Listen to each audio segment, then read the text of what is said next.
아브람이 그돌라오멜과 그와 함께한 왕들을 쳐부수고 돌아올 때에 소돔 왕이 사회의 골짜기 곧 왕의 골짜기로 나와 그를 영접하였고, 살렘 왕 멜기세덱이 떡과 포도주를 가지고 나왔으니 그는 지극히 높으신 하나님의 제사장이었더라.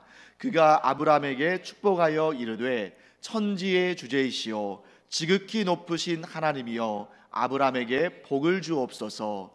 너희 대적을 내 손에 붙이신 지극히 높으신 하나님을 찬송할지로다 하매, 아브람이 그 얻은 것에서 10분의 1을 멜기세덱에게 주었더라. 소돔 왕이 아브람에게 이르되, 사람은 내게 보내고 물품은 내가 가지라. 아브람이 소돔 왕에게 이르되, 천지의 주제이시오 지극히 높으신 하나님 여호와께 내가 손을 들어 맹세하노니, 내 말이 내가 아브람으로 치부하게 하였다 할까 하여 내게 속한 것은 실 한 오락이나 들매끈 한 가닥도 내가 가지지 아니하리라. 오직 젊은이들이 먹은 것과 나와 동행한 아넬과 에스골과 마므레의 분깃을 제할지니 그들이 그 분깃을 가질 것이니라. 아멘. 자, 여러분과 제가 이제 이 본문의 말씀에서 아주 중요한 그런 한 가지 이 사실들을 발견하게 됩니다.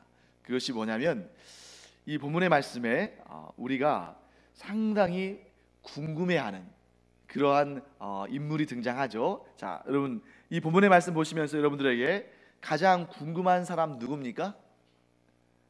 아브람이 궁금하나요? 아브람은 이제 이미 여러 번 우리가 봤기 때문에 그렇게 신비로운 인물은 아닙니다.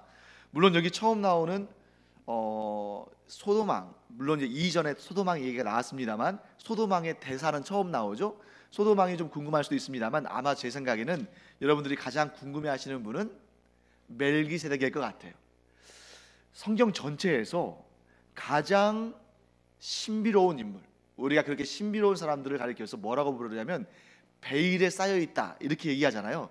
베일, 차양막, 이렇게 감추어져 있는 그런 인물 중에 한 명이 멜기세덱입니다. 그리고 이 멜기세덱은 성경에도 나옵니다만 그 사람이 어디에서부터 왔고 또 어디로 가는지, 그 사람의 출처도 그 사람의 향방도 알지 못하는 굉장히 신비로운 인물입니다. 그래서 우리가 이 멜기세덱에 대해서 조금 한번 살펴보면 좋을 것 같다 해서 제가 몇 가지 한번 좀 조사를 했습니다. 그런데 이 멜기세덱에 대해서는 자세히는 나와 있지 않지만 그 사람에 대한 힌트 몇 가지가 있죠. 그래서 그 멜기세덱을 뭐라고 부르냐면 살렘 왕이라고 부릅니다. 그렇죠? 살렘 왕. 이 살렘 했을 때 여러분 딱 살렘 하면 어떤 지역이 떠오릅니까? 자, 살렘. 자, 그렇죠. 딱 이름만 들어도 이것이 혹시 예루살렘이 아닐까 하는 그런 추측을 우리가 하게 되죠. 그런데 그런 추측은 우리만 하는 것이 아니라 이 성경을 아주 열심히 또 막 평생을 바쳐서 연구한 사람들도 이 살렘 왕에서 살렘이 예루살렘일 것이다 라고 많이들 생각합니다. 그러니까 우리의 단순한 수축이 아니라 실질적으로 학자들이 그렇게 생각을 해요. 그래서 시편 76편을 보면, 제가 오늘은 참고 본문을 이렇게 PPT로 만들지 않았습니다만 제가 잠깐 읽어드리면 여러분들이 들으시면 아실 것 같아요. 시편 76편 1절과 2절을 보면 뭐라고 되어 있냐면, 하나님은 유다에 알려지셨으며 그의 이름은 이스라엘의 크시도다. 그의 장막은 살렘에 있으며 그의 처소는 시온에 있도다. 자, 여러분 여기에서 이스라엘이라는 나라가 이미 형성된 다음에 나온 시편입니다. 근데 이 시편에서 뭐라고 지금 설명하냐면 즉 하나님, 여호와 하나님의 장막은 살렘에 있으며 라는 대목이 나와요. 그럼 여러분, 여호와 하나님의 장막이 어디에 있습니까? 처음부터 예루살렘에 있었던 것은 아니죠. 여호와 하나님의 장막, 즉 여호와 하나님의 성막은, 여호와 하나님의 그 언약궤를 두고 있는 그 성막은 처음에는 실로 또는 뭐 기브아 이런 곳에 여러 군데, 뭐 베세메스 여러 군데로 이렇게 돌아다니다가 다윗 왕 때에 이르러서 비로소 예루살렘에 정착이 됩니다. 그런데 이 시편 76편은 아삽의 시라는 표제가 있는데, 이 아삽이라는 사람은 다윗 이후에 이 성막 혹은 성전에서 여호와 하나님을 찬양하는 그런 역할을 했던 그런 사람이에요. 그렇기 때문에 여기에서 살렘이라는 지역이 어디라는 걸 알 수 있어요? 예루살렘이라는 걸 알 수 있죠. 그러면 그러한 것을 힌트로 우리가 보게 되면 멜기세덱은 예루살렘에서 여호와 하나님을 섬기는 제사장이었다. 그리고 그는 제사장일 뿐만 아니라 여기에 나와 있는 그런 표현들을 본다면 살렘 왕, 살렘 왕은 어디예요? 이 살렘이라는 지역을 다스리는 통치자다. 자, 이런 의미로 우리가 받아들일 수가 있습니다. 또 한 가지, 이 멜기세덱에 대해서 가장 정확한 설명이 나와 있는 곳은 창세기의 본문이 아니고 히브리서 7장이에요. 제가 히브리서 7장 1절과 2절 한번 읽어드리겠습니다. 히브리서 기자는 뭐라고 이 멜기세덱에 대해서 설명하냐면, 이 멜기세덱은 살렘 왕이요 지극히 높으신 하나님의 제사장이라. 여러 왕을 쳐서 죽이고 돌아오는 아브라함을 만나 복을 빈 자라.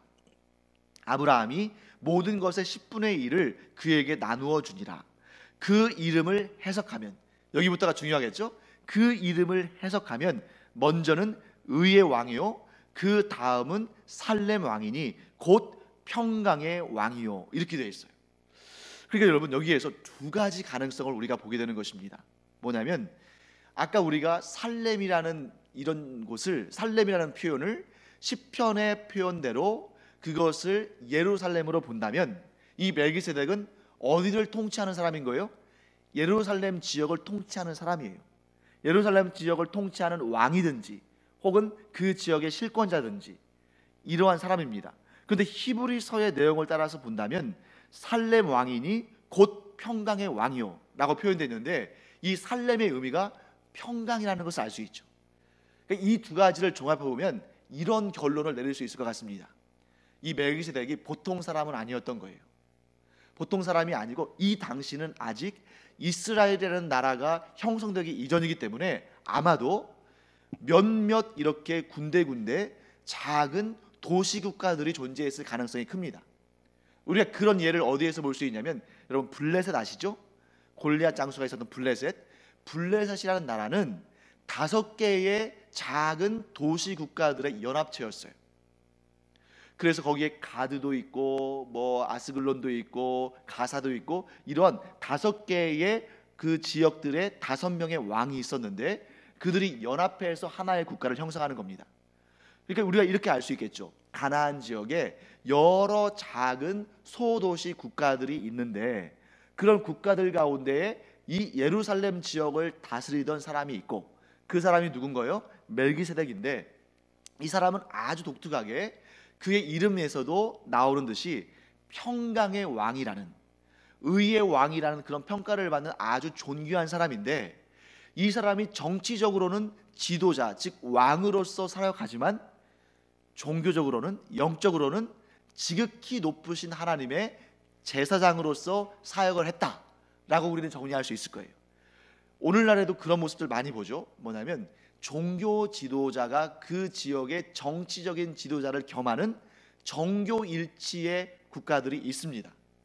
예를 들면 이란 같은 나라들, 이런 중동에 있는 이슬람 국가들, 그런 형태를 많이 취하죠. 그러니까 이 시대는 고대 시대이기 때문에 더 그런 거죠. 그래서 이 사람은 여호와 하나님을 섬기는 제사장이면서 동시에 그 지역을 통치하는 왕이다라는 것을 알 수가 있습니다. 그렇게 추론할 수 있는 것이죠. 여기서 여러분들이 한 가지 궁금한 점을 마음속에 좀 품고 계셔야 돼요. 머릿속으로도 궁금하다, 왜 그럴까 하는 것을 여러분들이 그런 의문을 발견하셔야 됩니다. 그래서 우리가 성경을 읽을 때 너무 우리가 그냥 아멘 아멘 하면서 그냥 있는 그대로 그냥 그럴 만한 이유가 있겠지 하고 받는 것도 참 좋은 태도입니다만, 때로는 성경에서 이런 부분은 내가 처음 찾아보네, 왜 이랬을까 하는 그런 궁금점이 있다면 그 궁금증을 풀어가면서 하나님의 말씀을 더 깊이 우리가 이해할 수 있습니다. 자, 여러분 한번 이렇게 생각해 보세요. 지금 아브람이 가나안 땅에 살고 있는 시대잖아요. 아브람 이전에 혹은 아브라함이 살던 그 동시대에 과연 이 가나안 땅에 아브라함의 가족들을 제외하고 하나님을 섬기는 사람들이 있었을까? 여러분, 우리는 어떤 생각을 흔히 갖게 되냐면 아브라함이 갈대아 우르에서 하나님의 부르심을 받고 그 먼 길을 이동해서 가나안 땅에 왔을 때 그 가나안 땅에는 하나님을 경외하는 사람은 아무도 없을 것이라고 우리는 생각하기 쉽습니다. 그렇지 않습니까?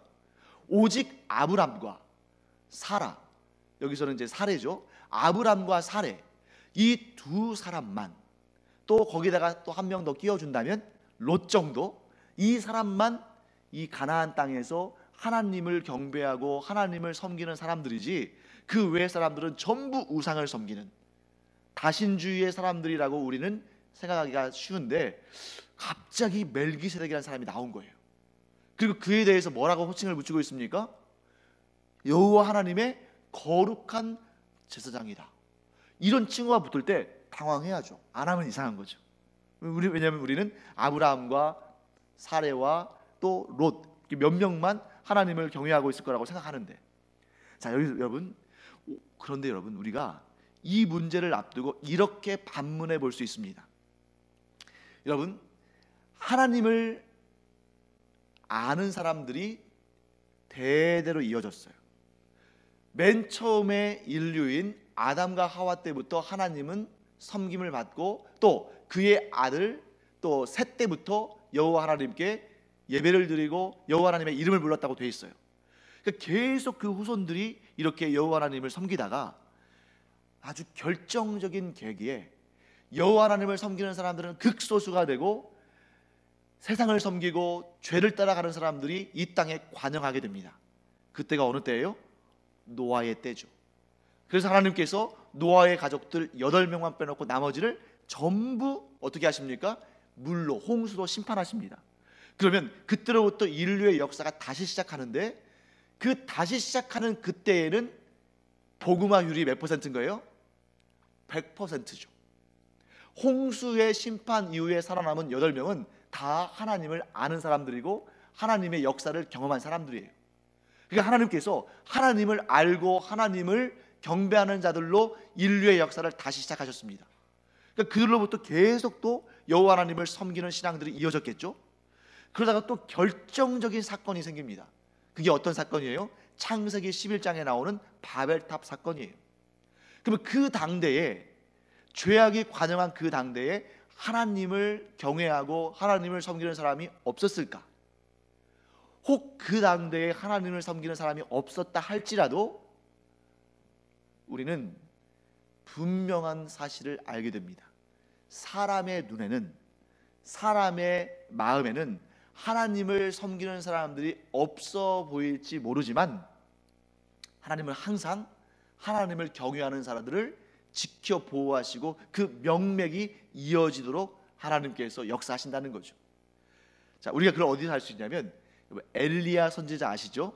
엘리야 선지자가 아합, 이세벨, 이스라엘 역사상 가장 우상을 많이 섬기고 가장 악독했던 이 왕과 왕비, 이 사람들과 얼마나 영적인 전투를 극심하게 했는지 탈진할 상태에 이를 정도로 바알을 섬기는 이러한 제사장들, 우상신을 섬기는 제사장들과 정말 힘에 지나도록 전쟁을 했습니다. 그래서 결국 승리를 했어요.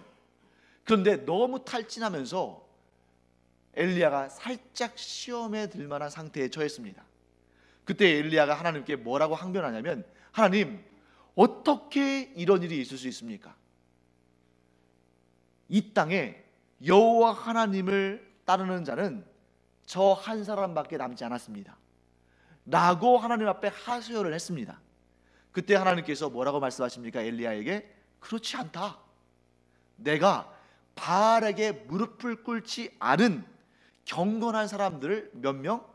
7,000명을 남겨두었다 라고 말씀하시는 거예요. 그 영적으로 참 예리한 시각을 갖고 있었던 엘리야가 보기에도 이스라엘 땅에 하나님을 경외하는 사람이 아무도 없는 것처럼, 오직 자기만 홀로 남아서 이런 영적인 전투에서 정말 힘에 지나도록 이렇게 싸우고 있는 것, 정말 외롭게 느껴지는 그런 상태였지만, 하나님께서는 그렇지 않다고 말씀하신 겁니다. 남은 자 7천을 하나님께서 성별에 두셨다는 거죠. 사랑하는 성도 여러분, 이 땅에 하나님을 섬기는 사람이 단 한 사람도 존재하지 않았던 때는 없습니다.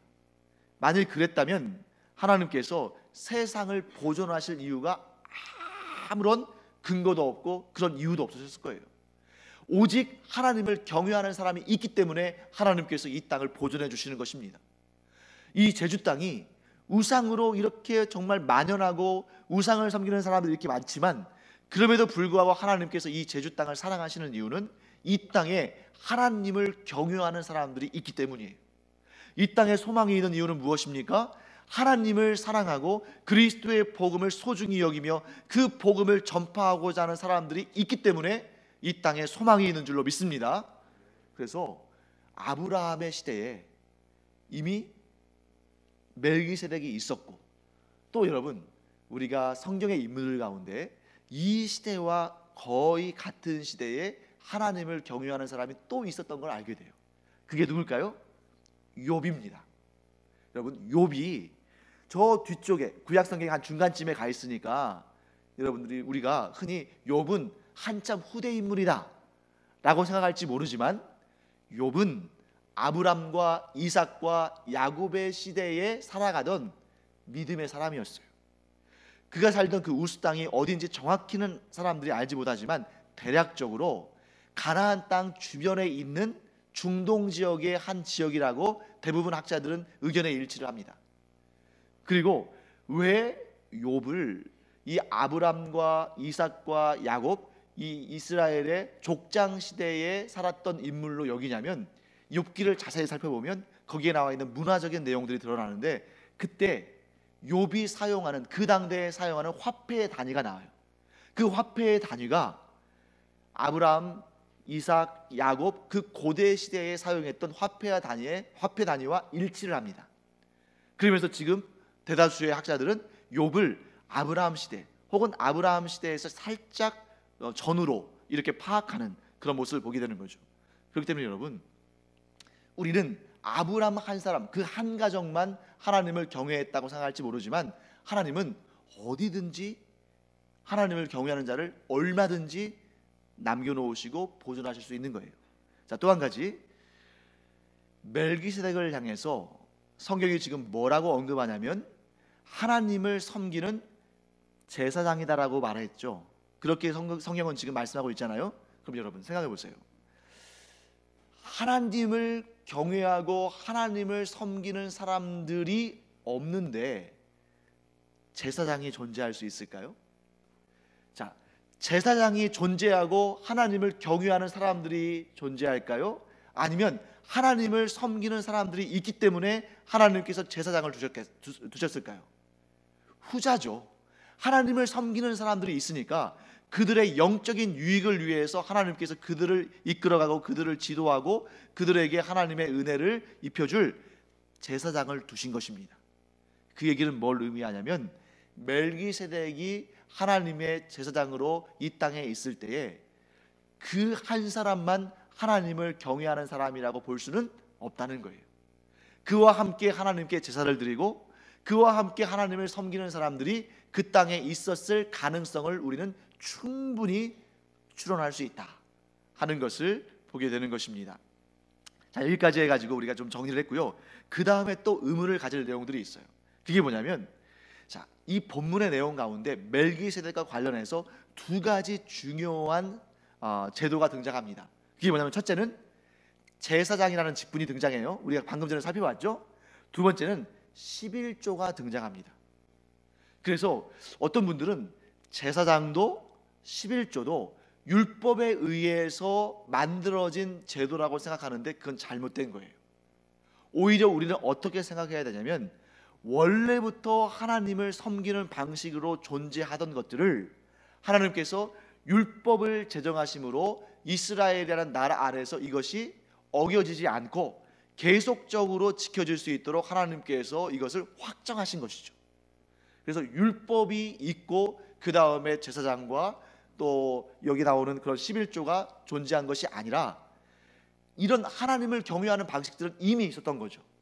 그러나 그것을 체계화하고 그것을 법률화한 것이 율법이다라고 우리는 이해해야 합니다. 그래서 여러분, 이 11조는 나중에 우리 보면 야곱도 하나님께 11조를 바치는 것을 보게 돼요.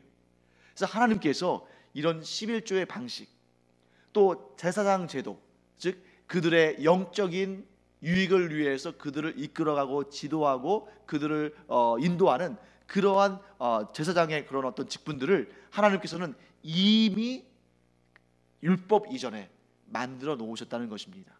그래서 여러분과 제가 뭘 알아야 되냐면, 율법에 있어서 진정 중요한 것은 겉으로 보이는 율법의 형식이나 제도가 아니라 그 율법 안에 담겨 있는 근본 정신이라는 거예요. 여러분께 한번 제가 질문해 드리겠습니다. 율법의 근본 정신은 무엇일까요? 율법의 근본 정신이 뭐예요? 예수님께서 말씀해 주셨잖아요. 모든 율법의 강령은 딱 두 가지다. 첫째는 무엇입니까? 하나님을 사랑하는 것이에요. 두 번째는 무엇입니까? 나의 이웃을 나의 몸처럼 사랑하는 것입니다. 그래서 여러분, 여기에서 아브라함이 멜기세덱에게 10의 1을 드린 것, 즉 11조를 그에게 드린 것은 멜기세덱에게 준 것이 아닙니다. 누구에게 준 거예요? 멜기세덱을 통하여서 하나님께 드린 것이죠. 무엇에 대해서? 자기 자신이 빼앗긴, 포로로 잡혀간 롯을 구하기 위해서 갔는데, 누가 봐도 현실적으로는 북방 왕들이 훨씬 강하고 아브라함은 정말 그들 앞에서는 정말 대적할 수 없는 어린아이와 같은 그런 상황인데, 하나님께서 역사하셔서 하나님께서 도와주셔서 하나님께서 함께 하셔서 그 전쟁에서 승리했을 뿐만 아니라 자기의 사랑하는 조카 롯을 안전하게 데려올 수 있었죠. 거기에 대해서 감사하는 것입니다. 사랑하는 성도 여러분, 그렇기 때문에 여러분, 우리가 아무리 율법을 잘 지킨다고 해서 하나님의 기쁘심을 얻는 것이 아니에요.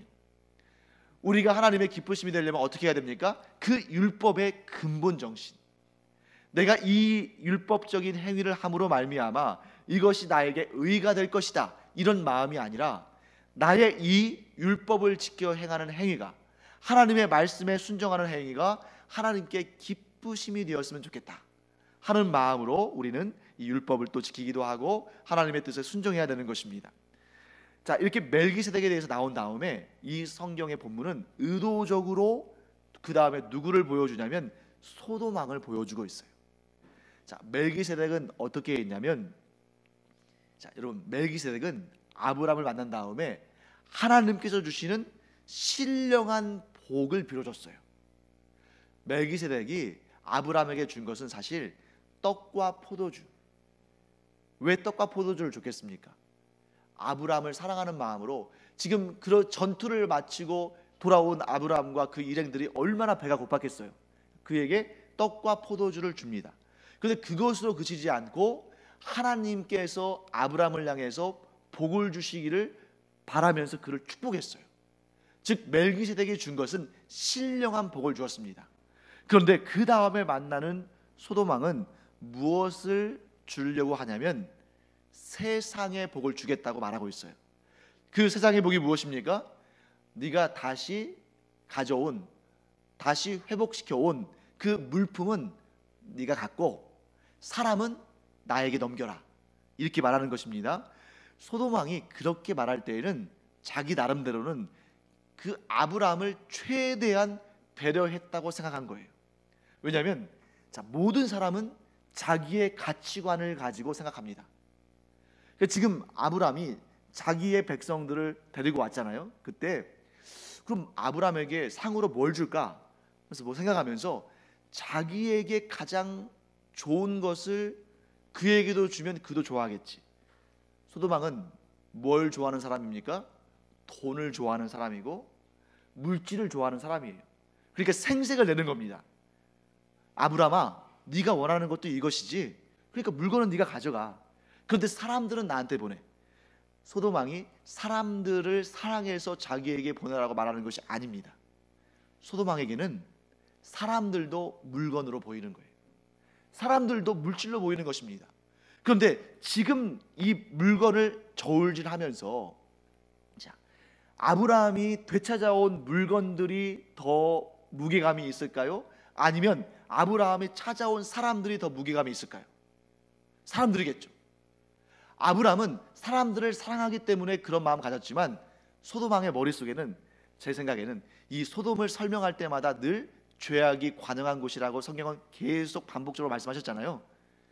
소돔왕에게는 이 사람들이 소중한 이유가 그 사람들이 자기의 백성들이기 때문이 아니라 앞으로도 10년, 20년, 30년, 많은 경우에는 50년, 60년 자기를 위해서 계속해서 물건을 만들어내고 돈을 바치고 자기를 위해서 희생할 사람들로 보인 것입니다. 그러니 여러분, 아브라함이 소돔왕에게 이렇게 얘기하잖아요. 야, 나는 나 자신이 너로 말미암아 부유하게 됐다는 말을 듣고 싶지 않다. 아브라함은 이미 충족했습니다.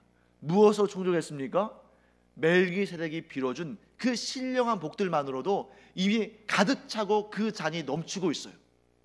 소돔왕이 주는 것은 아브라함에게는 전혀 원치 않는 것입니다.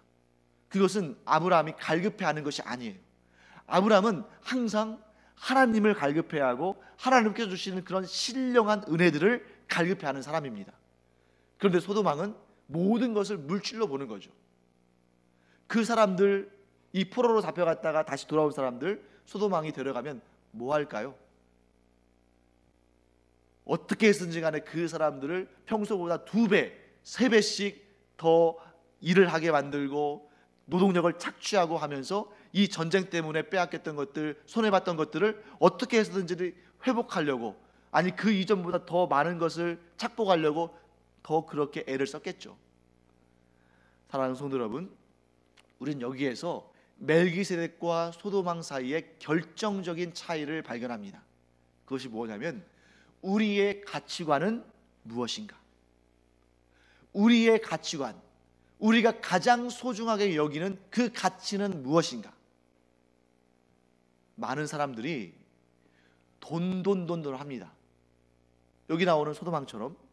그런데 결국 이 세상을 떠날 때 아무것도 가져가지 못하는 것을 알게 돼요. 그런데 반면에 멜기세덱이 빌어준 이 하늘의 신령한 복은 이 땅에서 결코 끝나는 것이 아니에요. 우리가 이 땅에서 얻은 이 신령한 복은 천국에 이르기까지 우리와 항상 함께 있는 것입니다. 눈에 보이지 않는 영적인 것은 이 세상에서 뿐만 아니라 천국에 이르기까지 우리와 항상 동행하고 우리와 항상 같이 있어요. 하지만 그 어떤 물질적인 것도 우리가 이 땅을 떠날 때에 그 동전 한 입조차도 가져갈 수가 없습니다. 이 사실을 아는 자가 지혜로운 사람이에요. 그래서 얼마 전에 어떤 그 기업의 그 CEO가 이 세상을 떠나면서 그 자신의 전 재산 500억을 이 서울대에 기부하고 세상을 떠나는 그런 모습을 봤습니다만, 그분들은 그런 진리를 아는 거죠. 그런 비밀을 아는 것입니다. 뭘 아는 거예요?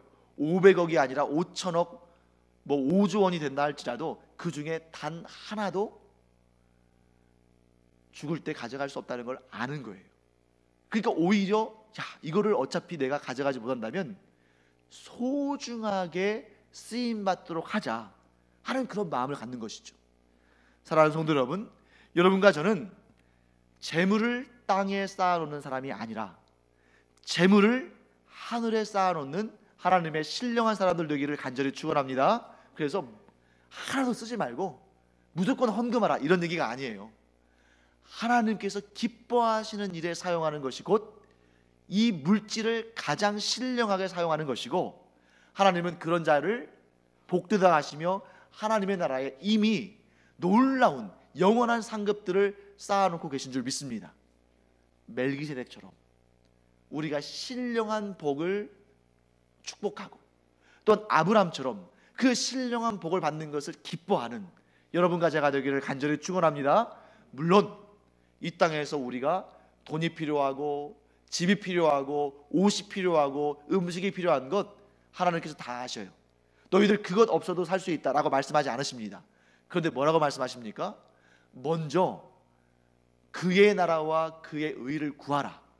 그런 자들에게는 이 모든 것들을 하나님께서 알아서 챙겨주신다. 우리가 이 믿음을 가지고 특별히 이 금요 기도의 시간에 우리가 세상적인 것들, 또 언젠가는 없어질 것들, 이런 것들에 우리의 마음을 두는 것이 아니라, 물론 그런 것들도 필요한 것들도 우리가 구해야겠지만 먼저 우리가 신령한 은혜들을 구하고, 또 하나님의 은혜 가운데 우리가 신령한 복으로 우리의 형제자매들을 축복하는 그런 복된 여러분과 제가 되기를 간절히 축원합니다. 그래서 우리가 멜기세덱도 되고 아브라함도 되고, 그래서 우리가 멜기세덱이 되어서 우리의 형제자매들에게 신령한 복을 마음껏 축복하고, 또한 우리가 동시에 아브라함도 돼서 누군가 우리의 형제자매들이, 우리 성도들이 나를 향해서 이렇게 신령한 복을 축복할 때 그것을 아멘으로 받으면서 서로 신령한 복을 끼치기도 하고 받기도 하는 이런 아름다운 천국에서만 우리가 경험할 수 있는 일들이 이 땅에서 우리 안에서 경험되어지는 그런 은혜가 있기를 간절히 축원합니다.